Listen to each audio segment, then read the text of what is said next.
going to have a look here at dead rail. This is one of the positions that I take all the time here. Pretty straightforward position. The reason I take that position right there is mediums and lights will often push all the way up the top here to spot. I'm looking at the map here, but what I should have been doing was looking at the team list, because this is actually bad play by me. Their medium is a Chimera, which is a slow tier 8 British heavium. Well, medium heavy. Mevium. I don't know. And all I had to do was push up to the top of this mountain, and I would have spotted him as he rolled up, or I would have given my team vision across. And that's lesson number 1.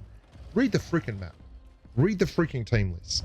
How many times do you go into a game and someone will start yelling to push, and you're like, dude, there's 3 TDs unspotted. And I know this because I can clearly see the team list has a dual 183 division, and there's like a T110E3 that isn't spotted either, and you want me to just blindly push. Don't listen to idiots. And you'll see here, I wasn't reading the team list. There he is. There's the Chimera. Absolutely clear as a bell. And then I take a damage from the T77 because the medium spotted me, and it's like, deserved to get hit. Absolutely deserved to get hit. There's no way around it. You were a Muppet. You deserved it. What I do like about this, though, is that you see my hit points here. I haven't taken another shot, and I've got the Chimera crossing. I've got him once crossing, and then I've waited and I've waited and I've waited. I get him again, and then I'm going to wait for a waffle tractor. It takes another 2 minutes, but then the waffle tractor pushes up. We clear the Chimera, and we go on to win. And this is the first game I ever played in the T92E1. And it's such a good tank. Like, it's genuinely one of the most fun Tier 9 tanks I've ever played. It's just edged out for me at the moment by the Vickers Cruiser. I think the Vickers Cruiser is a better tank. But, I mean, I wouldn't be unhappy with either one waking up next to me in the morning. They're both sensational. If you're in a light tank and you own the flank, and you should know because you've been counting how many tanks are on the map. Counting cards is great. Counting tanks is even better. Takes 9.8 seconds to reset camo, by the way. I timed that out like 5 or 6 years ago. And I don't think it's changed since. You need to flex your muscles, and your muscles in a light tank are your vision. You're able to exploit bushes like that and pushing the flanks and just generally being an absolute grub, and it will make you and your team so much more successful. But winning the flank is the first thing. The other thing on certain maps in lights that gets really troubling is like Lagoon, for instance. It's very different to, say, Fort Despair. On Fort Despair, you know where the light flank is. You know where the medium flank and the light flank is, and you know where the heavy flank is. Fort Despair, very clear. Lagoon, just an absolute lucky bag, lucky dip. It's broken, and you want to make sure that you're never the guy in front of the heavy flank. You're in a medium or light. Spot them, give vision, sure, but you, like, even if there's one tank and you know you can make that trade, you can hit him and he probably won't hit you, don't do it. Just run. Because what will generally happen there, unless you're very, very safe and very, very secure, is you'll hit the one tank, the heavy tank that's come out, and then you'll just get absolutely pooped on by about 5 of his mates. And that's because they're all pushing that one flank. You don't want to be in front of the door. You always want to be on the edge. So unless you've got help or someone you can play off, win the flank first, do it easy, and then roll on. So that was the first game we played in this thing. It was good, 3K. And then what's the second game we played in this thing? Second game we played this thing is Canal. Now, Canal is, I've talked to Amanet about this before. Castilla or Canal is basically where I am. They're my favorite maps. And one of the reasons I love Canal is as a light tank, again, clear, defined area. And it's an area that suits gun depression. We'll run through a quick Canal game and just showcase some of this stuff. And if you're looking to improve your win rate, again, this is what this series is all about. Improving win rates. Oh my God. Here we go. Oh my God. So bad at this. All right. So you've spawned on canal. Either side, both of them have these trees here. Little trees here that you can go into.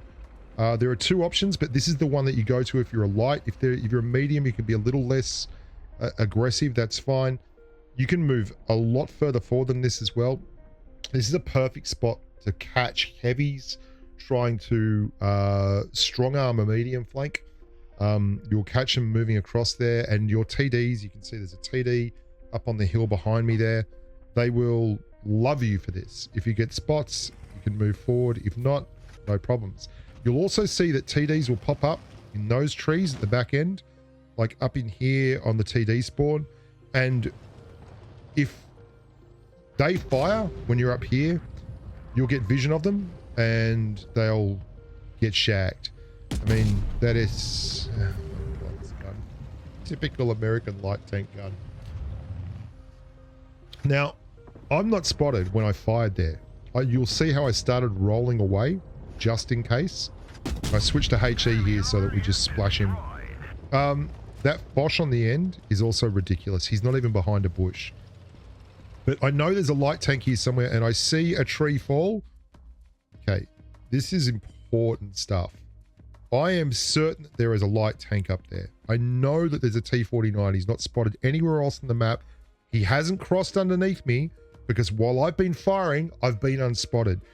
Not being spotted is just as big an indicator as to where the enemy is as being lit up, okay? If you pay attention to where you're not lit up from, you will win more games. So as I'm crossing, there's the tree falling, and I'm immediately looking up there, and you'll see we go down underneath. I'm calling in the hit on the T-49, switch to the HE, and I'm looking to get the shot and then pull back very, very quickly. So we do 700 damage. We're under his gun line. He's lit up like a Christmas tree, and that is a huge win for our team if we can get rid of that T-49 or making combat ineffective. And he's now facing a Tier 9 tank who has a better gun, just as much mobility, is a lot smaller and has better armor than him. So, I mean, this is a tough gig for him. Yeah, we clear him. So that's 2 kills. We're spotted. We've got rid of 1 TD over there. We've got rid of their light tank. We're doing a really good job on this flank. We reset the camo, and then we get to just roll forward. Okay, there is nothing that's going to spot you in a light tank like that if you move forward and give them this much vision. That's a blind shot, but whatever. And I've talked about this before, but the reason I was so happy to take that, you'll see there's a silhouette there. If you can't make out details of the tank and it's just a silhouette, that's really good for you. That means when you fire, because there's another tree between us, when you fire, you're not going to get spotted unless someone else is spotting or has vision. So now we're going to push around through to the left side of the map. There he is. We go to a bush again. You see how he's a lot more clearly visible now? So I'm moving back until I can get him to be just about a silhouette.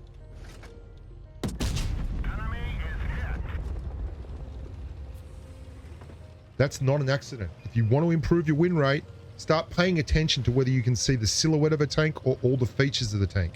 If you can see all the features of the tank, it is far more likely that you're going to get spotted, right? If you can just see the silhouette of the tank, you're not going to get spotted unless they're very close. People in E25s particularly abuse the crap out of that. And then we're straight up and we're just doing sneaky little things here.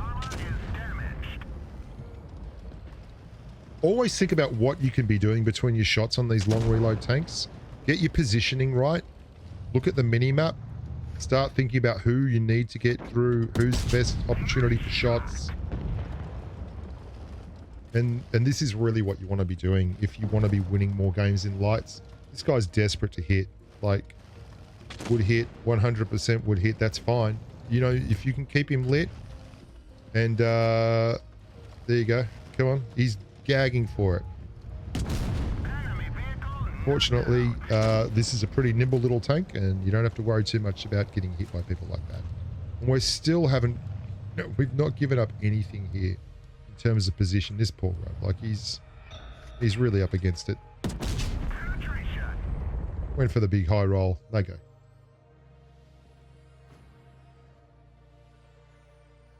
It was our first 2 games in this tank. Anyway, I hope you enjoyed that. Just a quickie. One of the more fun parts of World of Tanks Blitz for me is helping people get better, and I hope that helps you get better. Until next time, look after yourselves, stay safe in the battlefield, and as always, bye for now.